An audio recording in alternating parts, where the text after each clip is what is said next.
Hi, Known family. My name is Becky Kopitsky. I was one of the speakers for the Known Conference in 2020, and I'm super excited to be returning in 2021 to meet more of you and to share with you about what God is doing in my life, about what He's doing in your lives, and how we can really tune in to Jesus in our everyday joys and challenges. And, that's what I'm here to talk to you about today. God has really been teaching me in recent days and recent weeks this whole idea of life balance and how am I using my time. I don't truly believe that there is such a thing as balance all the time. We make choices. It's this or that, and then we take responsibility for those choices, but always with our priorities in mind, right? So I've been settling lately on one of my favorite verses from Psalms, which says, "Teach us to number our days so that we may gain a heart of wisdom." That's in Psalm 90. Teach us to number our days, Lord, so that we can gain a heart of wisdom.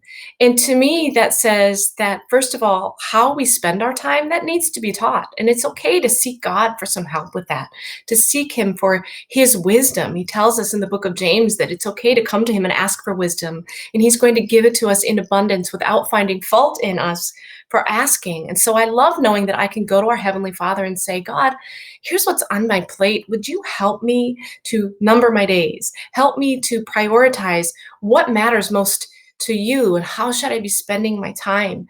And if you're in a busy season, or if you have a lot of opportunities before you, or if you feel like you've not been very busy, especially in this past year since the pandemic locked down a lot of our calendars, and it's time to start opening up, I just want to encourage you to go to the Lord and ask Him, "What do you want me to put on my plate?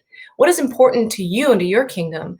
And what is important according to the callings that you've given me in my life?" And that's exactly what I've been doing recently. I'll tell you why. I get a little nostalgic this time of year. So this is birthday season in my family, is what we call it. So my daughter Clara turned 14 years old in February, late February. And here she is. And we were out enjoying a beautiful bike ride from some of the unseasonable warm weather we've had somewhat recently here in Wisconsin. And we were very proud of ourselves. We figured out how to fill up our own bikes with air. We didn't rely on Dad for that because women are strong and smart, right? So Clara just turned 14, and she is in her 8th grade year of school, looking into high school. And I am starting to count down on one hand the number of school years I have left with her in my house. And I'm telling you what, I feel like I blinked. She was 3 and now she's 14. I look at this beautiful face of who she's becoming more of the person that God has designed her to be. And I still see that 3-year-old in her face. I still see that same personality that was just starting to take shape at age 3. And now I see how God has grown her and blossomed her into this 14-year-old version of who He is still growing her to be. And who will she be when she's 17 and 21 and 35 and beyond? And I recognize that I get the privilege of walking alongside her as God does His work in her life. And my daughter Noelle just last week celebrated her 11th birthday. So my baby is 11, my beautiful girl, growing tall and energetic and athletic and inquisitive. And I love to see how God started them out as these tiny little people and continues to grow them. And He continues to grow me. Much of my ministry for many years as a writer and a speaker has been focused on the idea of our family lives and how we incorporate biblical principles into our everyday life, how we rely on Jesus and His word in our everyday interactions with our family and our friends and our colleagues and the people around us. And I'm recognizing now, as I've been on this journey of parenthood for 14 years and counting, how things change and how God has grown me through growing my children. And I don't want to lose a moment of it. Now, don't get me wrong. When I say that, I don't mean that I enjoy every single second of it. If you are one of those moms right now who is just in the trenches, or maybe you've got little kids, or you've got children with particularly challenging needs right now, completely understand that there will be days when you just feel like you cannot handle this anymore. I've been there, and it's okay to be there, because that is when we come to the end of ourselves. That's where we finally recognize how big God is, and recognize that He's been surrounding us all along. So at the end of us is always more of Jesus. And it's okay to feel like you just can't do it anymore. I'm not saying you are supposed to love every second of this huge calling that God has given you. But I am saying that when we're seeking Him, He will help us to appreciate it for what it is, and to appreciate the fact that sometimes a break is the best thing that we can do for our own spiritual health, and to trust that God is going to cover our kids even when we feel like we've reached the end of our own abilities. And so I see now these last 14 years of so many ups and downs in my life as a parent, and learning to be a wife as a co-parent with this man that God gave me 20 years ago, and how we all have grown through this. And I want God to teach me to continue to number my days so that I can gain a heart of wisdom. I want to be wiser. I have a tendency to be really um, tied into the work and the deadlines that God has given me. So does God give me deadlines? I don't know, but I'm a freelance writer and a writing coach, and I have my hands in all sorts of things in my online business, and my clients certainly do give me deadlines, and God has given me those clients. So I see my work and how tied I am to it. And then I see my family, and I want those two things never to be at odds. So again, Lord, teach me to number my days aright so that I can gain a heart of wisdom. How should my family be balanced with this work that God has given me? And how can they be working in synergy with one another? So I'll tell you what, these last several days, I've been through some huge, huge projects that caused me to spend extra hours at my desk. And I see how God has grown the hearts of my children to care for me in those times.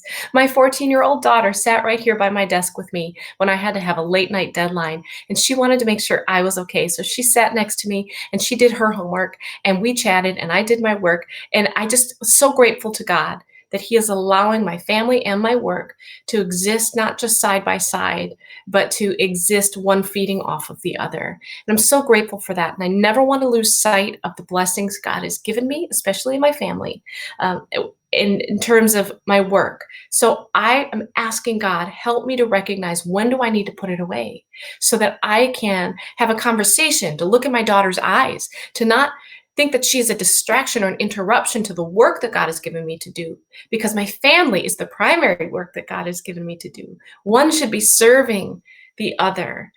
And so I've been really asking God lately, as my girls are growing and I see that our years together in this house are limited, how can I make sure that they are my priority, not just in words, but in deeds? How can I actually spend my time in a way that gets the work done God has called me to do, but also honors this very precious, precious, precious relationship with my children? So work and family balance has been something that God has been teaching me quite a bit about lately. And then I just want to give you a little bit of encouragement that lately I have had an added joy in our household, and we in the form of a new puppy. We have a new puppy. His name is Bodie. He is a mini golden doodle. We already have a small dog named Prophet.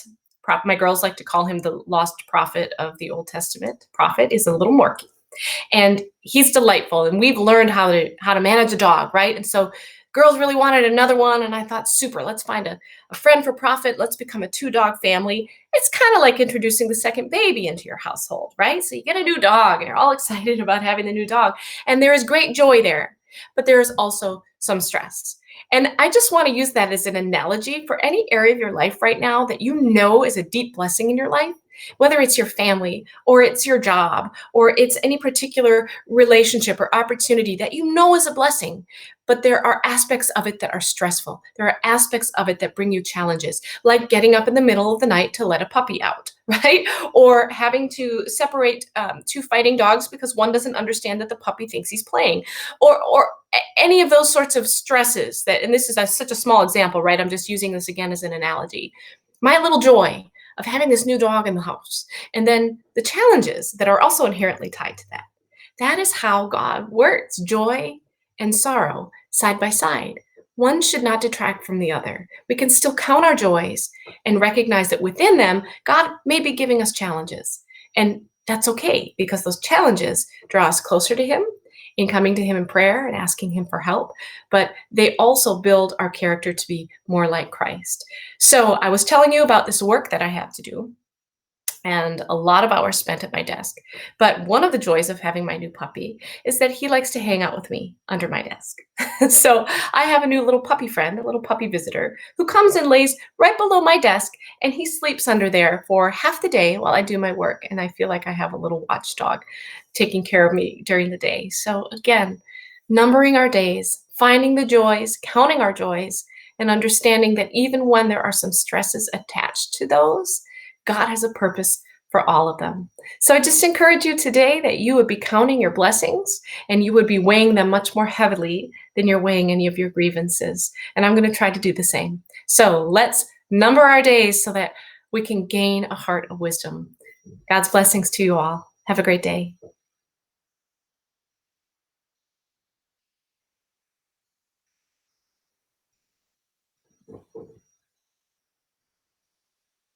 Did I lose you? Are you there?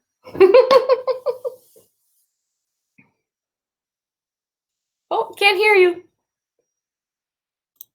It was not letting me click on any of the buttons at the end. That's fair. That's totally fair. We got good pictures of my kiddos in there. Yeah, your kids worked. I'm just going to make sure that the broadcast saved because that would be our luck if it did not. At 11:58, it is an online. Yeah, 10 and 15. Good. Okay, that was my goal. Woo!